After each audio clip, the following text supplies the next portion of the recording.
Amin. Mari kita buka Alkitab kita. Berapa banyak dari Anda yang Alkitabnya glowing? Boleh diangkat glowing Bible-nya. Berapa banyak dari Anda yang masih bawa Alkitab beneran? Buku Alkitab?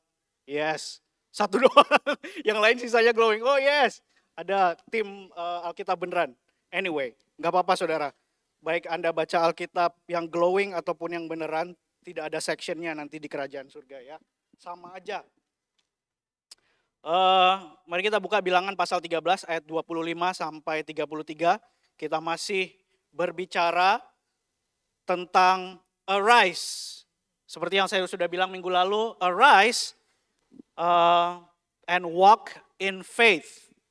Somehow bukan Mazmur. Yesaya 60, waktu kita bicara tentang bangkit dan menjadi teranglah, itu masih menjadi tema yang kita mau sampaikan kepada Anda sekalian. Dari leadership kami percaya bahwa pada saat anak-anak Tuhan bisa bangkit dan menjadi terang, disitulah kemuliaan Tuhan akan dinyatakan dan kegelapan di dunia ini akan menerima terang Tuhan. Ada amin saudara? Jadi kita anak-anak Tuhan yang percaya perlu arise, sama-sama bilang arise and walk in faith. Ya, jadi kita minggu lalu sudah belajar apa itu faith atau iman. Dalam Ibrani pasal yang 11 saya akan bacakan buat saudara. Kita udah belajar minggu lalu Ibrani pasal 11 ayatnya yang pertama dikatakan iman adalah dasar dari segala sesuatu yang kita harapkan dan bukti dari segala sesuatu yang tidak kita lihat. Jadi iman adalah komponen yang sangat mendasar bagi kita orang percaya. Karena hal yang kita percaya gak kelihatan, tidak bisa dibuktikan. Tapi iman adalah dasar dan buktinya apa yang kita percaya. Kita juga sudah belajar minggu lalu bahwa rumusnya iman, ada yang ingat gak rumusnya iman? Faith equals belief and action. Kalau misalnya Anda stop sampai percaya aja, itu belum sampai di tahap iman. Tapi iman memerlukan action. Tindakan. Alkitab juga berkata bahwa iman tanpa perbuatan pada hakikatnya adalah mati. So iman needs action. Hari ini saya mau ajak Anda untuk baca sebuah cerita dari Bilangan pasal 13. Kita akan baca dari ayatnya 25 sampai 33. Sedikit background story. Ini adalah cerita di mana bangsa Israel akan masuk ke tanah perjanjian, tapi Tuhan menyuruh leadernya Musa untuk pergi survei dulu. Pergi survei tanah perjanjian yang sudah dijanjikan Tuhan untuk bangsa Israel. Dia mengirim 12 pengintai untuk survei, tim survei gitu ya kalau misalnya teman-teman di outreach punya tim survei untuk cek lokasi dulu. Tapi mereka membawa pulang, mereka bakal gini saudara, mereka berangkat ke tanah perjanjian, mereka kelilingin selama 40 hari tanah perjanjian yang sudah dijanjikan Tuhan akan diberikan untuk umat Israel.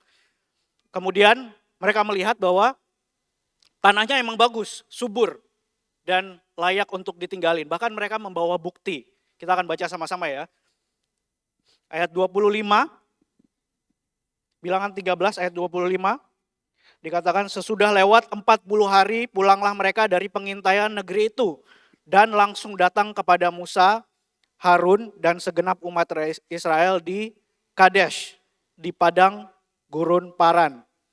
Mereka membawa pulang kabar kepada keduanya dan kepada segenap umat itu dan memperlihatkan kepada sekaliannya hasil negeri itu. Saya mau stop dulu di situ. Jadi mereka pulang, mereka bawa hasil. Ada bukti, ada proof bahwa tempat yang Tuhan janjikan untuk umatnya adalah tempat yang subur. Bukti apa yang mereka bawa? Hasil tanah saudara. Yang mereka bawa itu, saya nggak tahu Anda pernah lihat gambarnya apa enggak, yang dibawa sama 12 pengintai itu, anggur satu tandan yang saking suburnya dan saking besarnya itu harus dibawa oleh 2 orang. Jadi bayangkan, satu tandan anggur ya, bener kan satu tandan kan? Dibawa sama 2 orang, jadi satu buah anggur itu sebesar kepala Anda gitu. Segede gitu anggurnya. Gede banget. Sangat subur. Jadi ada bukti, there's proof, bahwa tanah yang dijanjikan Tuhan adalah tanah yang subur dan layak untuk tinggali. Dan itu adalah tanah yang diberkati. Kemudian ayat 27 mereka menceritakan kepadanya, kami sudah masuk ke negeri kemana kau suruh kami. Dan memang, sama-sama bilang memang, negeri itu berlimpah-limpah susu dan madunya dan inilah hasilnya. Diperlihatkan buktinya, ada yang kelihatan. Hanya bangsa yang diam di negeri itu kuat-kuat dan kota-kotanya berkubu dan sangat besar. Juga keturunan Enak telah kami lihat di sana. Orang Amalek diam di tanah Negeb, orang Het, orang Yebus dan orang Amori diam di pegunungan. Orang Kanaan diam sepanjang laut dan sepanjang sungai Yordan. Kemudian Kaleb mencoba menenteramkan hati bangsa itu di hadapan Musa, katanya, tidak, kita akan maju dan menduduki negeri itu sebab kita pasti akan mengalahkannya. Tetapi orang-orang yang pergi ke sana bersama-sama dengan dia berkata, kita tidak dapat maju menyerang bangsa itu karena mereka lebih kuat daripada kita. Juga mereka menyampaikan kepada orang Israel kabar busuk tentang negeri yang diintai mereka dengan berkata, negeri yang telah kami lalui itu untuk diintai adalah suatu negeri yang memakan penduduknya. Dan semua orang yang kami lihat di sana adalah orang-orang yang tinggi-tinggi perawakannya. Juga kami lihat di sana orang-orang raksasa, orang Enak yang berasal dari orang-orang raksasa. Dan kami lihat diri kami seperti belalang dan demikian juga mereka terhadap kami. Jadi ke-12 pengintai balik, ada 10 orang yang bilang bahwa yes, tanahnya itu subur, ini ada buktinya, tapi sepenglihatan kami, kita nggak bisa ke sana. Karena orang-orang yang tinggal di dalamnya itu sangat kuat, melebihi kekuatan kita. Saya mau tanya saudara, bagi bangsa Israel, mana yang terlihat? Apakah bukti bahwa tanah yang dijanjikan Tuhan adalah tanah yang baik? Atau kekuatan orang-orang yang tinggal di dalamnya? Bagi bangsa Israel, yang terlihat yang mana? Bukti. Ada bukti bahwa tanah yang dijanjikan Tuhan itu subur. Tapi karena 10 orang bersaksi tentang apa yang mereka lihat, halo? Dan kasih tahu bahwa kita nggak bisa masuk. Akhirnya bangsa Israel mengurungkan niatnya untuk masuk ke tanah yang dijanjikan Tuhan. Iman mereka anjlok. Saya mau bertanya, is it possible that your faith can be killed? Apakah mungkin iman kita itu bisa dibunuh? Seperti apa yang terjadi kepada bangsa Israel. Padahal ada bukti yang terlihat. Jadi sebenarnya nggak jaminan ya. Kalau misalnya ada bukti yang terlihat, bisa meyakinkan Anda tentang sesuatu.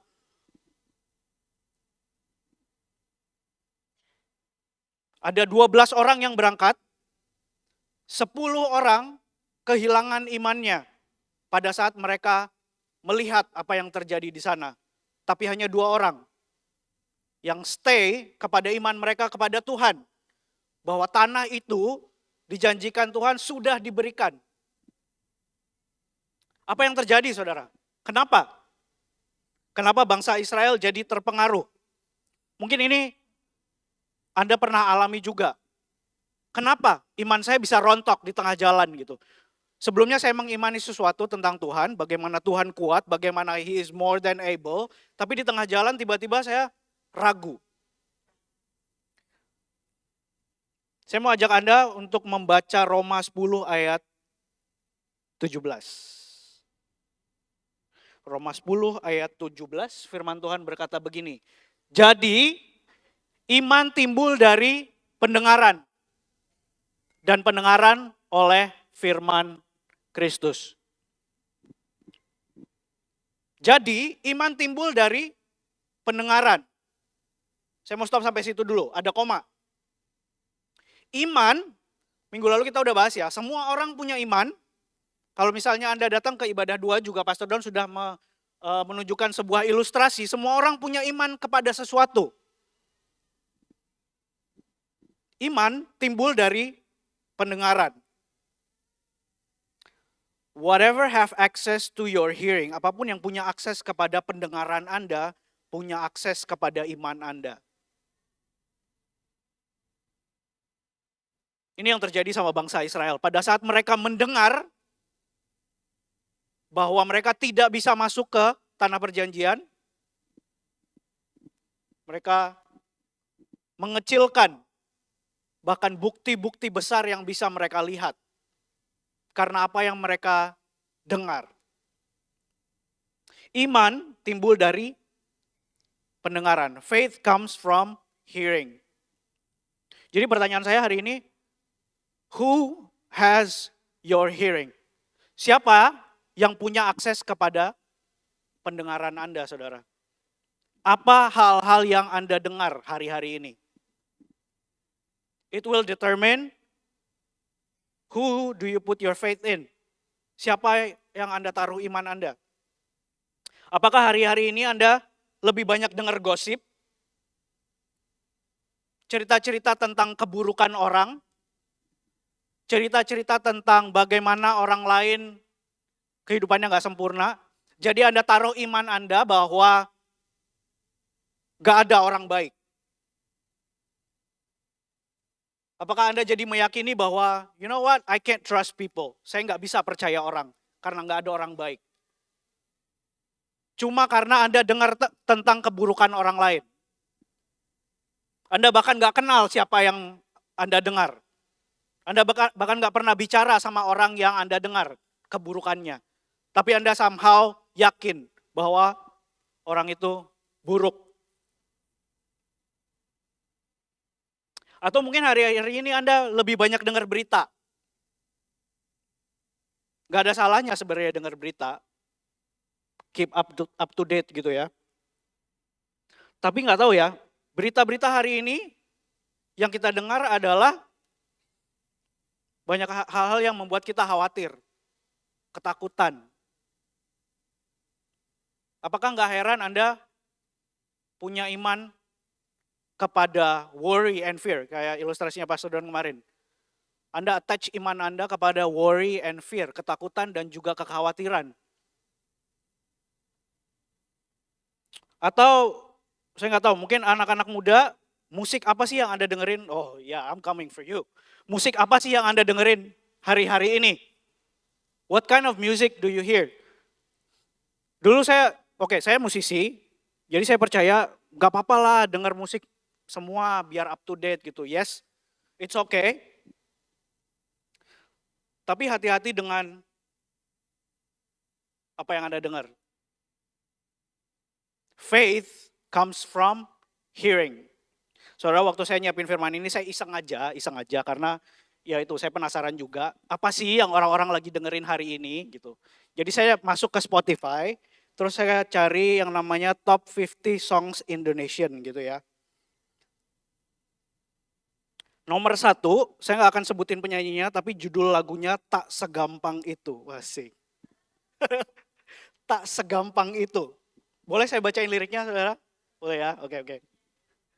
Nggak bisa aku nggak tahu lagunya soalnya. Tak segampang itu ku mencari penggantimu. Tak segampang itu ku menemukan sosok seperti dirimu, cinta. Ini Rangga berarti kayaknya. Kau tahu betapa besar cinta yang kutanam padamu. Mengapa kau memilih untuk berpisah? Terlalu besar kutaruh harapan pada dirimu. Itu alasanku lama tanpa dirimu. Mereka yang bilang aku akan dapat lebih darimu. Tak mungkin, semua itu tak mudah. Saudara, kalau yang begini-begini yang kita dengar, gak heran generasi kita itu generasi yang putus asa. Hello? Generasi strawberry namanya. Gak heran generasi kita mudah menyerah. Takut sama yang namanya perpisahan. Lagu cinta itu harusnya begini nih. Walau badai menghadang, ingatlah kukan selalu setia menjagamu. Hello? Berdua kita lewati jalan yang berliku tajam. Strong. Kuat dalam hubungan. Ya, tergoda sih untuk nyanyiin, tapi ya come on lah. Lagu patah hati harusnya dibilang, lepaskanlah ikatanmu dengan aku, biar kamu senang. Bila berat melupakan aku, pelan-pelan. You know the song, alright. Oke kan? It lifts your spirit up. Kalau masih single gimana pastor? I have one for you. We don't need to worry. Because when we fall, we know how to land. Don't need to talk the talk, just walk the walk. Because we don't need permission to dance. Hello, single people. Who has your hearing right now? Siapa yang punya akses kepada pendengaran Anda? Saudara, saya mau kasih tahu, don't let the lies of the enemies. Jangan biarkan kebohongan-kebohongan dari musuh atau si jahat stop you from God's purpose in your life. I always carry this around, saudara. This is my weapon. Ini senjata saya. Pada saat ada kebohongan-kebohongan dari yang jahat, mau mencoba mencuri tujuan dan janji Tuhan dari kehidupan saya, I'll just do that. Protect your hearing. Lindungi pendengaran Anda. Halo? Iman timbul dari pendengaran. Be aware of what you hear. Hati-hati sama apa yang Anda dengar. Nah, I'm not telling you, nggak boleh dengar lagu-lagu dunia gitu. Dengerin aja, bagus-bagus lagu dunia. Tapi pada saat di masa-masa rentan, di masa-masa kayak yang kayak gini-gini nih, patah hati, be careful with what you hear. Hati-hati sama apa yang Anda dengar. We must protect our ears to protect our purpose. Lindungi pendengaran Anda supaya Anda bisa lindungi tujuan Tuhan dalam hidup Anda. Hati-hati sama apa yang Anda dengar. So how to start walking in faith? Bagaimana kita bisa mulai berjalan di dalam iman kita kepada Tuhan? Bagian kedua dari ayat tadi. Dia bilang, iman timbul dari pendengaran dan pendengaran oleh firman Kristus. Kebenaran. Kata-kata Tuhan. How to start walking in faith? Yang pertama, fill your hearing with faith. Isi pendengaran Anda, dengarkan hal-hal yang membangkitkan iman. Dengarkan firman dan dengarkan kebenaran. Yang Tuhan sudah perkatakan untuk kehidupan kita. Untuk tujuan kita.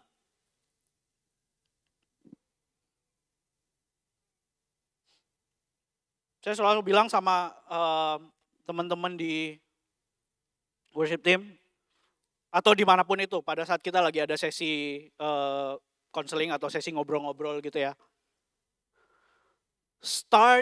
There's no better way. Gak ada cara yang lebih baik untuk memulai hari Anda. Better than dengerin firman. Mendengarkan firman. Kalau misalnya Anda suka baca keras-keras supaya Anda bisa dengar apa yang Anda baca. Itu yang jadi fondasi Anda di hari itu. Itu yang akan menguatkan iman Anda di hari itu. Setiap hari. Fill your hearing with faith. Saya percaya iman Anda akan tumbuh. Kemarin minggu lalu kita udah belajar ya. Iman itu tidak bertambah tapi bertumbuh. Iman Anda akan tumbuh jadi lebih kuat pada saat Anda dengarkan. Dengarkan firman dan kebenaran Kristus. Yang kedua, fill your circle. Sama-sama bilang circle with faith. Saudara, saya mau ajak Anda bangun hubungan-hubungan yang membangkitkan iman. Bukan hubungan-hubungan yang menjatuhkan iman. Bangsa Israel kirim 12 orang, saudara. Yang balik 10 orang itu ngasih tahu bagaimana tidak bisanya mereka masuk. Hanya 2 orang yang percaya. Bahwa sesulit apapun kita akan masuk. Karena tanah itu sudah dijanjikan Tuhan. Tapi karena ketidakpercayaan mereka, karena mereka dengar dari yang 10 orang. Akhirnya Tuhan bikin bangsa Israel muter-muter di padang gurun selama 40 tahun, saudara. 40 tahun. Karena mereka tidak percaya bahwa mereka bisa masuk. Guess what? Terjadilah apa yang mereka imani. Kalau mereka imani, ya kita nggak akan bisa masuk lah. Semua orang di generasi itu, satu generasi.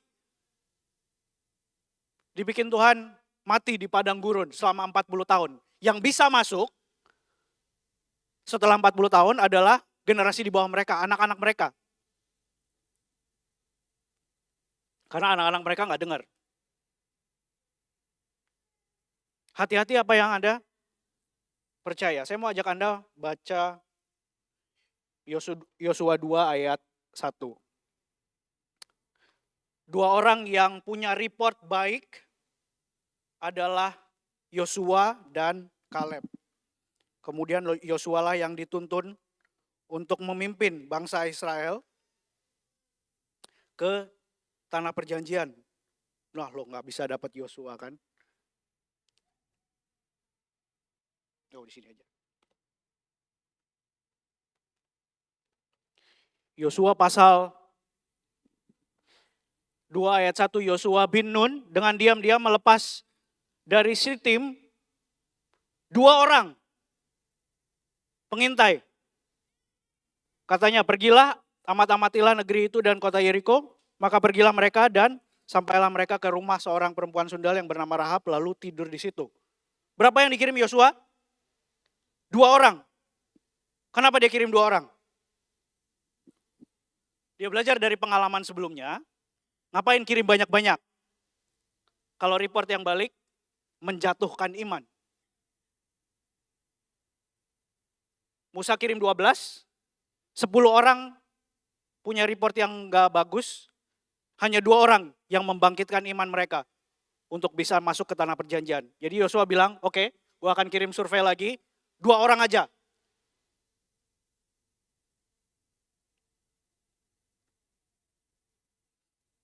Fill your circle with faith. Saudara, minggu lalu saya bilang poin ini bahwa iman itu tidak bertumbuh. Iman itu tidak bertambah tapi bertumbuh. Iman dalam seseorang itu tidak bisa ditambahkan, tapi bisa ditumbuhkan. Pada saat saya nyiapin firman hari ini, Tuhan kasih pertanyaan, gimana kalau misalnya ada iman yang masih kecil dan belum kuat? Gimana dengan kita yang imannya belum tumbuh kepada Tuhan? Masih iman yang kecil.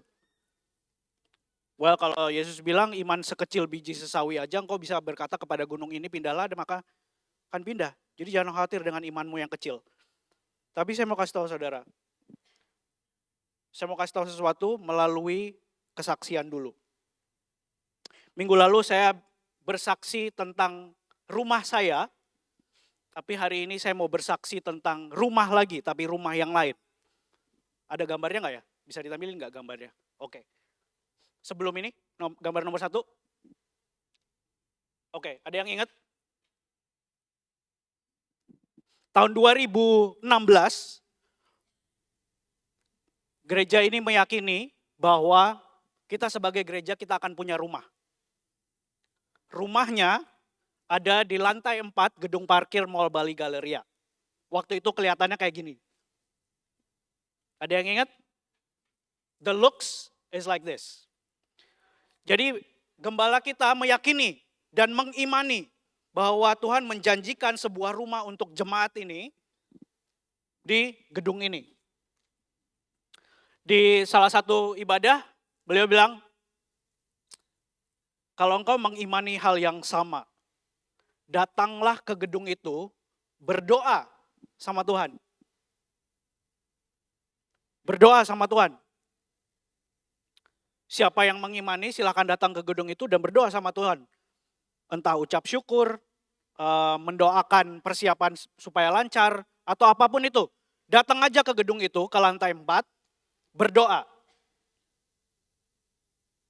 Ada yang datang saudara? Ada. Ada yang gak datang? Ada, banyak. Ada yang mengimani hal yang sama? Ada. Ada yang tidak mengimani hal yang sama? Ada. Jadi orang-orang yang mengimani hal yang sama, yang punya iman yang sama tentang hal ini, datang. We came, we pray. Kadang-kadang security nanyain, ngapain Pak? Doa. Faith equals belief and action. Iman perlu tindakan. Datang aja, berdoa, keliling, worship. Terus kita bilang sama salah satu hamba Tuhan bilang, Kak Siti Muhede kita bilang, kita perkatakan iman yang sama. Kak, kita mengimani bahwa di gedung ini nanti kita akan punya rumah. Jemaat kita. Kak Siti Muhede bilang apa? Let's go. What do you want to do? Pray? Worship? Let's worship. Gambar berikutnya. Mei 2017. Kita nyembah bareng-bareng. Sama security bilang apa? Ngapain Pak?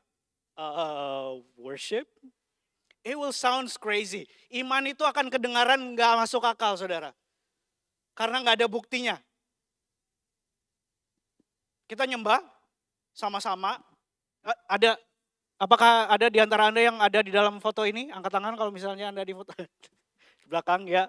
Kita nyembah bareng-bareng dengan alat seadanya. Bawa aja alat band, lampu-lampu itu yang lampu-lampu rakitan yang pakai triplex dan segala macam. Soundnya di situ, di belakang kita ada ini dan segala macam. Kita nyembah aja sama-sama. Mengimani hal yang sama. Bahwa di lahan ini, di gedung ini kita akan punya rumah. Ini Mei 2017. September 2017 kita melakukan peletakan batu yang pertama. Kita mengimani bahwa kita akan punya rumah, and guess what? Kita juga akan mengimani bahwa di dalam rumah ini gak hanya ada satu gereja yang menyembah Tuhan bersama. Ada 2 gereja. Ada orang-orang yang tidak mengimani? Ada, banyak. Dan apakah ada orang yang mengimani sama-sama? Ada. By the way, saya mau kasih tahu, New Tribe Bali is still AFJF dan juga GSJA. New Tribe Bali masih Family of Churches bersama AFJF dan GSJA. Kalau misalnya Anda tanya kepada AFJF, ini kemarin sudah dikonfirmasi sama Pastor Sam dan juga Pastor Don sendiri. Kalau Anda tanya ada AFJF di Bali? Ada. Namanya New Tribe Bali. Mungkin namanya bukan AFJF, tapi namanya New Tribe Bali. We are still AFJF dan juga GSJA.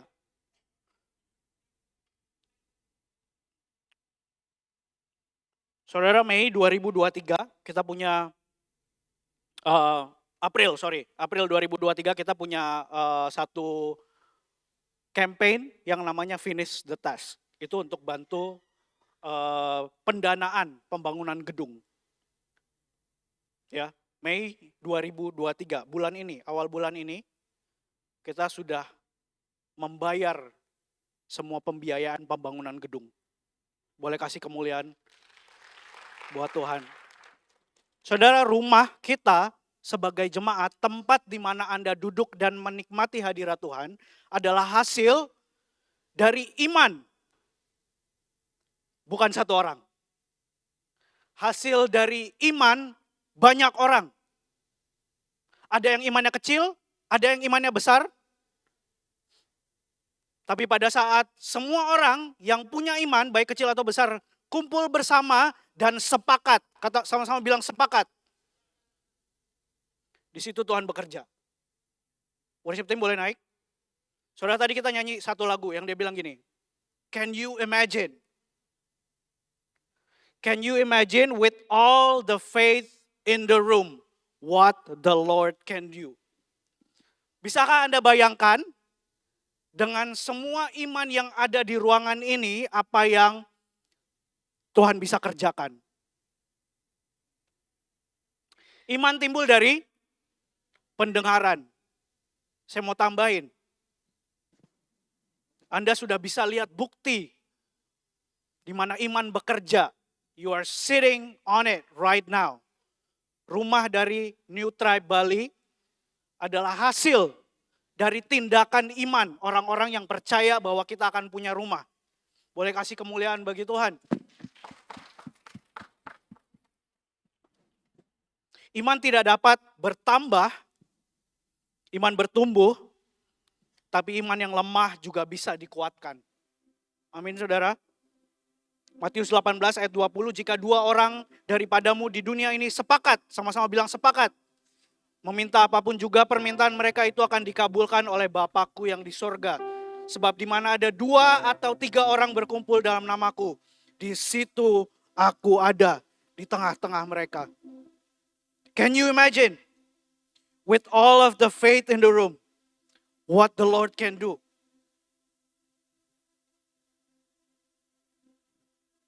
Kita akan lakukan satu yang berbeda. Tadi Steve udah ajak kita doa, boleh saya ajak Anda berdoa bareng.